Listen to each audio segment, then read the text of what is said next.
July 27th, 1997. Detectives arrive at a remote logging trail in rural Virginia. What greets them isn't silence, but a chilling sound. The home of swarming blowflies. Lying in the mud, they find the battered and semi-nude body of a young woman, Stacey Hanna. She has 65 separate cuts and wounds, a fractured skull, and clumps of mud have been packed into her mouth.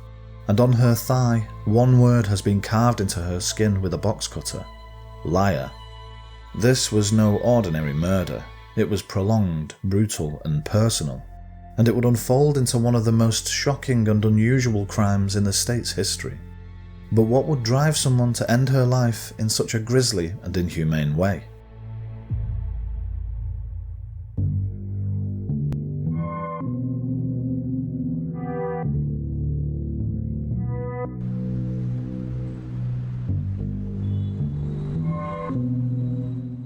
Hello and welcome to the Little Shop of Crime. I'm Steve, the keeper of the shop, and in store today is a case of mob mentality, where teenage jealousy spirals into murder. There's surprisingly little coverage online given just how shocking this one is. It reminds me of the cases of Jennifer Doherty and of Chester Pogue, two of the most gut-punching stories I've ever told.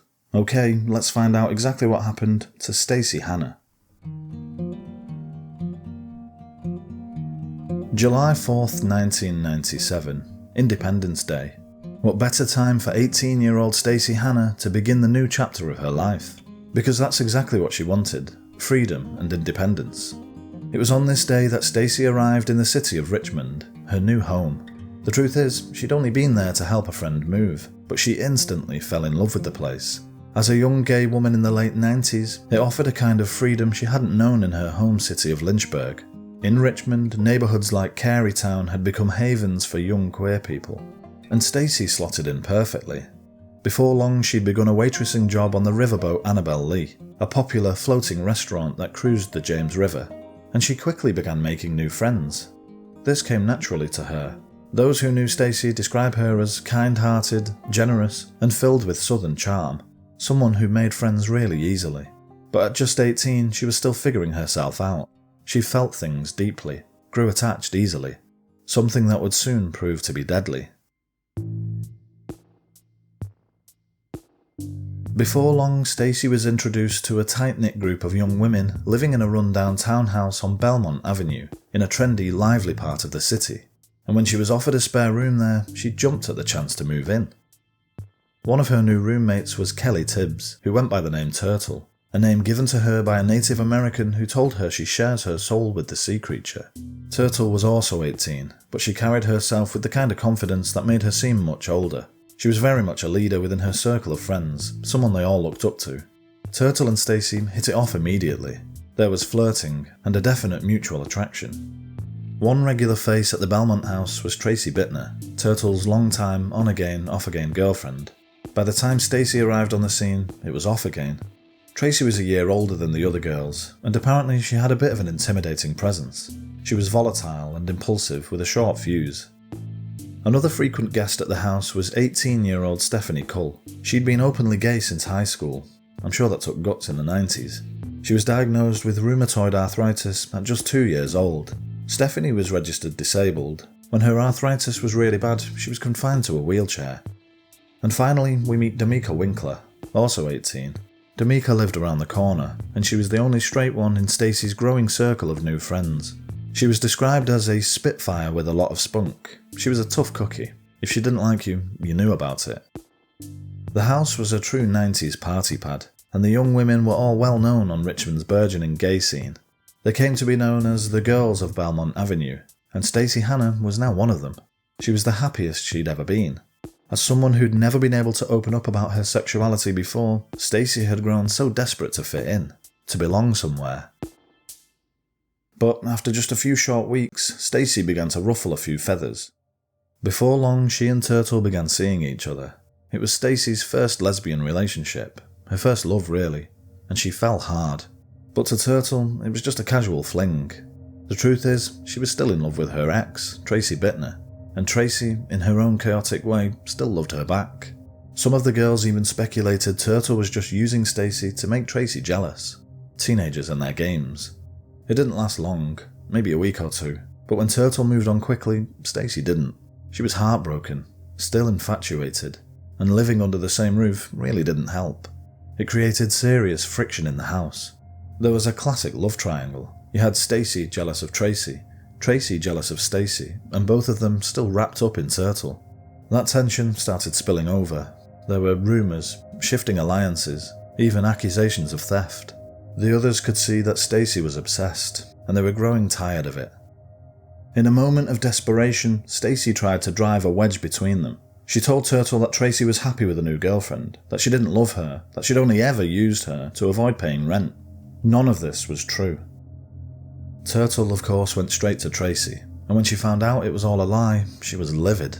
The fallout was explosive. That was the moment things really changed. The girls started turning on Stacy.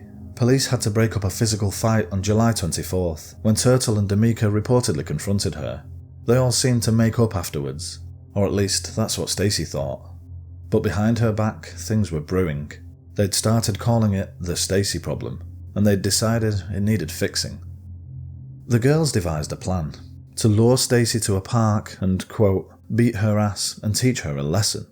They spurred each other on, and Stacy was now unwittingly embroiled in a vendetta that would turn deadly. 2 days later, the 4 young women put their plan into motion. They invited Stacy to hang out at Marshfield, a popular spot near Chesterfield Airport, where teens met to drink, smoke and mess around. Stacy didn't want to go. She was nervous about the tension between them. She said she'd only go if their mutual friend Dana Vaughan came along. Dana was really sick. She didn't want to go either, but the others pushed her. Take some cold meds, come out, have a few beers. After all, if Dana didn't come, the whole plan fell apart. They all squeezed into Stephanie Cull's car, a grey 93 Ford Tempo like this one. Turtle and Tracy rode up front. Stacy, Dana and Domica sat in the back. They arrived at Marshfield at about 9 PM and pulled up at a secluded spot behind a derelict building. Everyone except Dana Vaughan got out. By all accounts, she was half asleep, knocked out by the combination of cold meds and booze. No one had told her about the violent plan. The others drank, chatted, played music. Everything seemed normal until a signal came from Turtle. That's when they turned on Stacy. All of them attacked her at once. They were hitting her, kicking her, pulling her hair. Domica pulled out a belt and began whipping her with it. Stacy fell to the ground and pleaded, "Why are you all doing this to me?" "Because you're a liar," Turtle screamed. Then things took a horrifying turn. Domica lifted a nearby cinder block and dropped it on Stacy's head. It fractured her skull, but it didn't kill her. The women pulled out a few razor blade box cutters and started slashing, jeering, feeding off each other in a frenzied attack.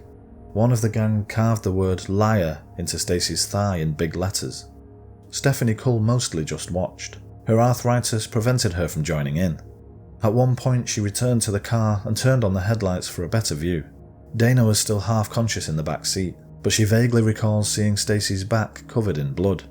The ferocious assault lasted about 10 minutes, then it stopped. The others got back into Stephanie's car and drove away. They left Stacy there, battered, bleeding, but still alive. As the group left Marshfield, the adrenaline wore off and the realisation hit. They'd gone too far. A line had been crossed and they couldn't just leave her there. Turtle said, "We need to take her to a hospital or something, or a phone at least." But others were worried she'd talk, so Tracy Bitner had a better idea. She wanted to cut out Stacy's tongue so she couldn't say their names. Domica Winckler said they should cut off her fingers so she couldn't write them either. They turned the car around. When they got back to Marshfield, Stacy had managed to crawl to a different spot. Stephanie told the others to put her in the trunk. She didn't want blood all over the seats. Stacy was crying, begging to be allowed to ride in the back. She was claustrophobic, but Turtle and Domica ignored her pleas and forced her in. Shortly after they drove away, Stacy began yelling and banging loudly inside the compartment. Stephanie stopped on Cogbill Road. Domica opened the trunk, stabbed her once with the box cutter, and told her to shut up. Stacy pleaded with her. "Please, I won't say anything. Just drop me at a payphone so I can call my mum and tell her I love her." Domica snared, "No," and slammed the trunk again. They drove around aimlessly for about 45 minutes, trying to figure out what to do next.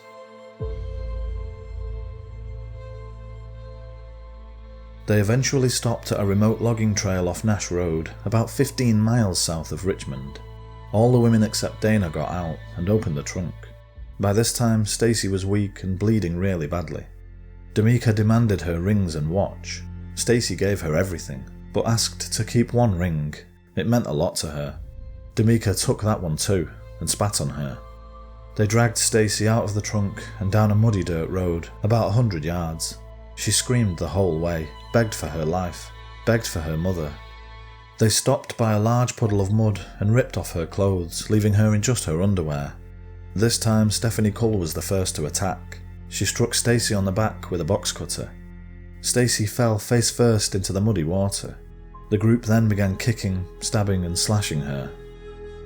They'd decided Stacy had to die, but the problem was these young women weren't experienced killers, and the more they tried to end her life, the more they just prolonged her suffering. They had no idea what they were doing. Turtle tried to break Stacy's neck, but realised it isn't as easy as it looks in the movies. Tracy packed mud into her mouth and nostrils to suffocate her. Domica pushed her face into the shallow, muddy puddles, but Stacy wouldn't die. At one point, Tracy Bitner stabbed Stacy near the heart and screamed, "I want your heart, bitch. Give me your heart. Why won't you die?" She then cut Stacy's throat. The wound missed any major blood vessels but opened her windpipe. She began choking, swallowing mud. Eventually the group returned to the car except for Turtle. In one final act of cruelty, she shoved a stick deep into Stacy's chest. She was still alive. The women drove away. It had been about 2 hours since the first attack, and Stacy was left to die alone, slowly, in the shallow ditch of a muddy field in the middle of the night. On the drive back to Belmont Avenue, the women bragged about what they'd done. Domica gave them a warning. Any of you talk, the same thing could happen to you. They then dropped Stacy's blood-soaked clothes and the box cutters in a dumpster by Matchpoint Apartments, where Tracy was living. Back at Belmont Avenue, they spent some time reminiscing about what they'd done to Stacy. Tracy said, "I cut her throat, and it felt good." But it was now the early hours of the morning, so they all went to bed to sleep off their kill. Yet, it seemed none of them could keep their mouths shut. The next morning, Tracy confessed the crime to a couple of her best friends, and the moment they left, those friends reported it. Stephanie told her girlfriend what had happened, and Tracy blabbed to another mutual friend. It really wasn't long before police were knocking on the door of the Belmont house. "We got a report a girl is missing." As the others were getting picked off and hauled in one by one, Stephanie Cull began to panic. She decided to get her car cleaned, but what she didn't realise was the police were right behind her. She led them to one of those self-service car washes, where she began jet washing and vacuuming her car. Fearing she was in the process of destroying evidence, the police swooped in. In the trunk, they found blood and tufts of hair. Stephanie was apprehended, and they seized the contents of the vacuum cleaner as evidence. At first, the young women clung to a rehearsed lie, that Stacy had been with them earlier in the evening, but she took off, and no one had seen her since. But the flimsy story fell apart as soon as each of them was questioned. When police sat down with Dana Vaughan, they quickly learned that life at the Belmont house was far from just sunshine and rainbows. It was toxic at times, but Dana hadn't known about the plan, and certainly hadn't taken part in any violence. She knew something had happened to Stacy, but no idea what or where she was. She'd been asleep in the car and was never fully aware of what was going on. It checked out. Her story matched with the statements from the others. When Domica Winckler was interviewed, things didn't exactly get off to a good start. The investigator noticed she was actually wearing Stacy's watch, the same watch she'd stolen from her supposed friend as she lay dying in the trunk of Stephanie's car. Tracy was surprisingly forthcoming during her interview. She called Stacy a liar, the same word one of them had carved into her skin out at Marshfield. After questioning Tracy, police searched her apartment complex where they found the dumpster. Inside were the box cutters and blades, as well as Stacy's clothes, soaked in her blood. Kelley Turtle Tibbs was pretty tight-lipped, very matter-of-fact, cold even, but faced with a growing pile of evidence, Turtle's shell finally cracked, and she began spilling her guts. When asked if she thought Stacy was dead, Turtle replied, "God, I hope not, but I mean, we kicked her so much and she's so little." At this point, no one knew for sure whether Stacy was actually dead or alive. Turtle led investigators to her.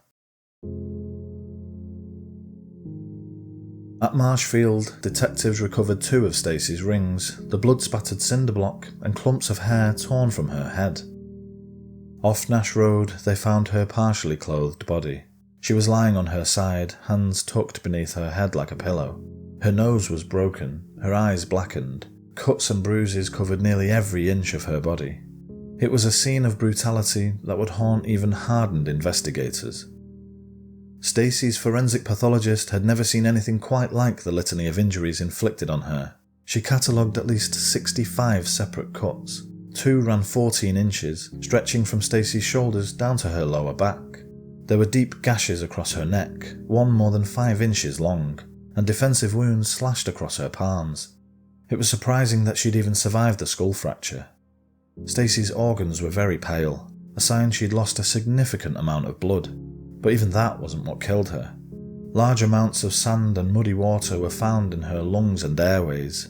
One of the slashes to her throat had opened her windpipe, and too weak to move, Stacy had drowned, inhaling muddy water through the open wound in her neck. With Stacy now confirmed dead, Turtle, Tracy, Domica and Stephanie were all placed under arrest and charged with her murder. Domica Winckler is quoted as saying, "There are times when people need to die, and this is one of those times." Dana Vaughan wasn't charged. Police accepted she was never aware of being present at a murder, and she was cooperative. She gave detailed accounts of everything she knew. Looking back, it's clear that none of the 4 women expected Stacy to die that night. According to Domica, the plan had only ever been to teach her a lesson, for spreading lies and causing drama among the group. They were supposed to rough her up and leave her to walk home. But mob mentality took over. What began as a beating turned into a frenzy. But Domica did admit that by the time they reached Nash Road, the 4 of them had decided that Stacy was going to die. All 4 eventually confessed to playing a part in the killing, but each tried to downplay their own role and point the finger at the others. Between them all, police pieced together a full picture of what happened to Stacy that night. The Stacey Hanna case shocked Richmond. The brutality alone was almost unheard of, especially at the hands of young women. And so the questions followed. What could turn 4 young women into killers? Only later did the full picture of their pasts emerge. Stories of abuse, neglect and trauma that had shaped each of them long before Stacy ever walked into their lives. Turtle may have endured the worst. She gave birth at just 13 after being violently assaulted by a group of 5 boys. But while trauma can shape a person, it's never an excuse. Hurt people don't always hurt people. Still, it was all part of the story the courts had to consider. Turtle, Tracy and Domica were indicted on capital murder charges because the killing took place during the robbery of Stacy's belongings. Prosecutors sought the death penalty for both Tracy and Domica, citing their leading roles in the attacks. If either were put to death, it would be the first female execution in Virginia since 1912. Stephanie Cull received the lesser charge of first-degree murder. She'd held back from most of the violence, but did admit to slashing Stacy twice with a box cutter. Her lawyers argued she acted out of fear for her own life. Not once during her interview did Stephanie mention threats from any of the others, and the drive from Marshfield to Nash Road took her car directly past Chesterfield Police Headquarters. She had the opportunity to do the right thing. Defence attorneys reminded the juries that none of the young women had set out to kill anyone, nor did any have a history of violence. Tracy's lawyer said, "No one spoke up loudly enough to say no. I'm firmly convinced that they can't believe what they collectively did, and that they are remorseful."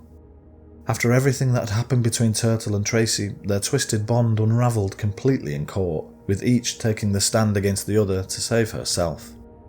Ultimately, all 4 women were found guilty.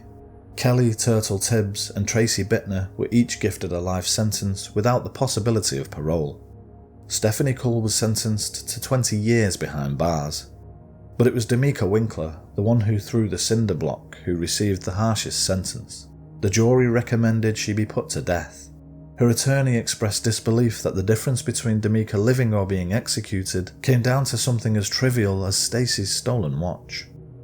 In a shock turn of events, Stacy's own mother, Kathy, wrote to the judge. She was worried Domica's sentence might have been influenced by racial prejudice. She said Stacy was never one to accept injustice. Importantly, this wasn't about mercy. Kathy did believe in the death penalty. She thought all of the women, even Dana Vaughan, deserved to be executed, but she wanted justice to be fair, not selective. In the end, the judge set aside the death sentence, sparing Domica from death row. She, too, will spend the rest of her life behind bars. As Turtle was sentenced, she broke down and addressed Stacy's mother. "I would like to say I'm extremely sorry for what I've done. It's not only your loss, it's my loss too." Outside the courtroom, Kathy told reporters, "It's a joke. I don't think she's sorry at all for what she did. She could have kept her apology. It don't mean nothing. Why is it her loss? It was her decision. I'd like to tell Kelley Tibbs, have a nice life." Their appeals ran out in the year 2000, and all convictions remained. In 2015, Stephanie Cull was released from prison at the age of 36, exactly 18 years to the day since the murder. The timing didn't sit well with Stacy's mother. She said, "She's getting out in 18 years. Well, my daughter didn't get to live for 18 years. Among Richmond's queer community, the tragedy struck a painful chord. Many had known the young women personally, and the violence sparked fears of stigma. One activist reflected, "This has been very upsetting to the gay community, but it had nothing to do with gender. It was youth violence, pure and simple." It's hard to believe these 4 women were born cold-hearted, natural killers who just happened to find each other. They were teenagers who made devastating choices, and let things spiral so out of hand that they brutally ended the life of one young woman who just wanted to fit in. Have you ever seen a case where group dynamics led to something this extreme? I'd love to hear your thoughts down in the comments. Thank you so much for watching. This was a really tough story to cover, but if you'd like to know more, there's a really in-depth book, A Fatal Lie. It's written by Sally Chu, and it's really well put together, definitely worth reading. And if you appreciated this video, please do me a quick favour and hit the like button, and consider subscribing for more. And hopefully, I'll see you again next time. Take care.